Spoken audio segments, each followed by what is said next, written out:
వాగులు నదులు ఇలా కాదేది కబ్జాకు అనర్హం అని రెచ్చిపోతున్నారు అధికార పార్టీ నేతలు. చిత్తూరు జిల్లాలో బరితెగించిన తెలుగు తమ్ముళ్లు శ్మశానాలను సైతం వదిలిపెట్టడం లేదు. నేతల ఆగడాలను అధికారులు సైతం చూసి చూడనట్లుగా వ్యవహరిస్తూ ఉండడంతో తప్పుడు పత్రాలు సృష్టించి ప్రభుత్వ భూములను హాంఫర్ట్ చేసే ప్రయత్నం చేస్తున్నారు. దీంతో బాధితులు గగ్గోలు పెడుతున్నారు.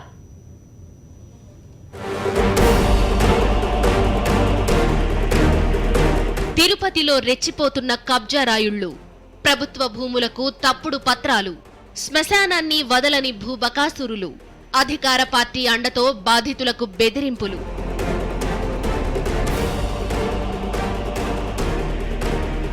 చిత్తూరు జిల్లాలో కబ్జా రాయుళ్లు రెచ్చిపోతున్నారు. తిరుచానూరు పంచాయతీ పరిధిలోని స్వర్ణముఖి నదీ తీరం వెంబడి ఉన్న ఖాళీ స్థలంపై అధికార పార్టీకి చెందిన నేతల కళ్లు పడ్డాయి. అనుకున్నదే తడవుగా అక్రమాలకు తెరలేపారు. ఎన్నికల పనులతో రెవెన్యూ అధికారులు బిజీగా ఉండడంతో ఇదే అదునుగా బరితెగించారు. కోట్ల రూపాయల విలువైన భూములకు సంబంధించి తప్పుడు డాక్యుమెంట్లు సృష్టించారు. కోర్టు ద్వారా హక్కులు సంక్రమించాయంటూ బోర్డులు పెట్టడంతో పాటు అనధికార కట్టడాలు మొదలు పెట్టారు. కబ్జాదారుల ఆగడాలను స్థానికులు అడ్డుకోవడంతో ఇరు వర్గాల మధ్య ఘర్షణ నెలకొంది. దీంతో పంచాయతీ పోలీస్ స్టేషన్ కు చేరింది. తిరుపతి రూరల్ మండలం తహసీల్దార్ విచారణకు రావడంతో ఇది కాస్త ప్రభుత్వ భూమి అని లెక్క తేల్చారు.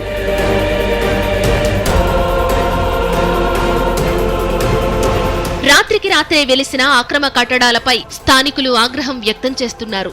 సర్వే నెంబర్ 458లో భాగంగా ఉన్న ఈ భూములు నదీ గర్భాన్ని ఆనుకుని ఉన్నాయని, కోర్టు ఉత్తర్వులతో 10 ఏళ్లుగా నివాసం ఉంటున్నామని చెబుతున్నారు. రైతువారీ పట్టా 690/1880 ద్వారా ఈ భూమి ప్రభుత్వానికి చెందుతుందని రెవెన్యూ వర్గాలు వెల్లడిస్తున్నాయి. ఇవి ప్రభుత్వ భూములని రెవెన్యూ రికార్డులు చెబుతుంటే అధికార పార్టీ నేతల అండ చూసుకుని విలువైన భూములు కాజేయాలని యత్నించడంపై స్థానికులు ఆగ్రహం వ్యక్తం చేస్తున్నారు. కోర్టు ఇంజక్షన్ ఆర్డర్ తమకు ఉందని, దాన్ని పక్కన పెట్టి మరో ఉత్తర్వులు పేరుతో టీడీపీ నేతలు నానాయాగి చేస్తూ తమను తరిమేసే ప్రయత్నాలు చేస్తున్నారని బాధితులు ఆవేదన వ్యక్తం చేస్తున్నారు. ఇళ్లల్లోకి చొరబడి చంపే ప్రయత్నం చేస్తున్నారని, ఇదంతా తెలుగుదేశం నేతల కనుసన్నల్లోనే జరుగుతోందని ఆరోపిస్తున్నారు.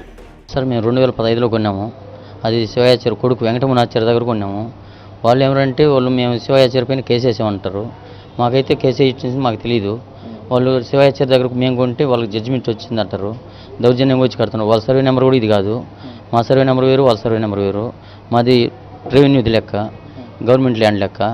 వాళ్ళు వచ్చి మేము రిజిస్ట్రేషన్ అయింది, మాకు అడంగలు ఉన్నది, 10-1 ఉంది అనేసి వాళ్ళు దౌర్జన్యంగా వచ్చి ఇండ్లు కట్టి మమ్మల్ని ఇంట్లో నుంచి పీకి పైటేసి ఇంట్లో బెడ్షీట్లు కానించి, దుప్పట్లు కానించి, మొత్తం కుర్చీలు కానించి తీసుకెళ్ళిపోయినారు. చాలా దాకా వైరింగ్ ఇండ్లతో కలిపి కొట్టేసినారు. ఇల్లు కూడా కొట్టారు. అతను నేను రౌడీ షీటర్ని, ఇప్పుడు 3 చంపుకున్నాను, 4వ నువ్వు, నేను ఎక్కడ కనపడినా చంపేస్తానంటుండ్రు. ఎటువంటి ప్రాబ్లం వచ్చినా మా ఇంట్లో కాడ ఉండే వాళ్ళ దగ్గరికి అందరికీ కూడా ఇదే మాతో, ఎవరికి ఎటువంటి ప్రాబ్లం వచ్చినా వాళ్ళు తప్ప వేరే వాళ్ళు లేరు సార్. పోలీసులకు చెప్పాము. పోలీసు వాళ్ళు వచ్చే కొందుకి వాళ్ళు వెళ్ళిపోతున్నారు. పోలీసు వాళ్ళు వెళ్ళిపోయినాక మళ్ళీ వస్తారు, మమ్మల్ని బెదిరిస్తా అన్నారు. ఈ స్థలంలో నుండి ఖాళీ చేసేయండి, ఇక్కడ ఎవరు ఉండకూడదు, ఇది మాది, మేమందరూ ఇక్కడే తలా ఒక్కొక్క షెడ్ వేసుకుని ఉంటామని ప్రమోద్ అనే వ్యక్తి దాసరి మఠానికి చెందిన ఆయన అందరినీ వచ్చి బెదిరిస్తూ ఉన్నాడు. ఆడవాళ్ళని, పిల్లల్ని అందరినీ భయభ్రాంతులను చేస్తున్నాడు. అక్కడ ఉండాలన్నా కూడా భయం వస్తూ ఉంది. 100 మంది జనాలతో వచ్చి ఇండ్లపైకి, మనుషులపైకి అట్లే కొట్టేవాళ్ళ చంపేస్తామని బెదిరిస్తున్నాడు సార్. మాకు అక్కడ ఉండాలంటేనే భయంగా ఉండదు సార్. దయచేసి అధికారులందరూ స్పందించి మాకు న్యాయం చేయవలసిందిగా కోరుతున్నాం సార్. స్వర్ణముఖి నదీ తీరంలో ఉన్న క్రైస్తవుల శ్మశానాన్ని కూడా కబ్జా రాయుళ్లు వదలడం లేదు. 2010లో ప్రభుత్వం తమకు కేటాయించిన శ్మశాన భూమిని ఆక్రమించేందుకు తెలుగుదేశం పార్టీ నేతలు ప్రయత్నిస్తున్నారని స్థానికులు ఆవేదన వ్యక్తం చేస్తున్నారు. ఎన్నో ఏళ్లుగా కాపాడుకుంటున్న భూములకు రక్షణ లేకుండా పోతోందని, గుడ్ ఫ్రైడే ప్రార్థనలకు సైతం వస్తే ఇబ్బందులు పెడుతున్నారని వాపోతున్నారు. ఇది చాలా దౌర్భాగ్యమైన స్థితి.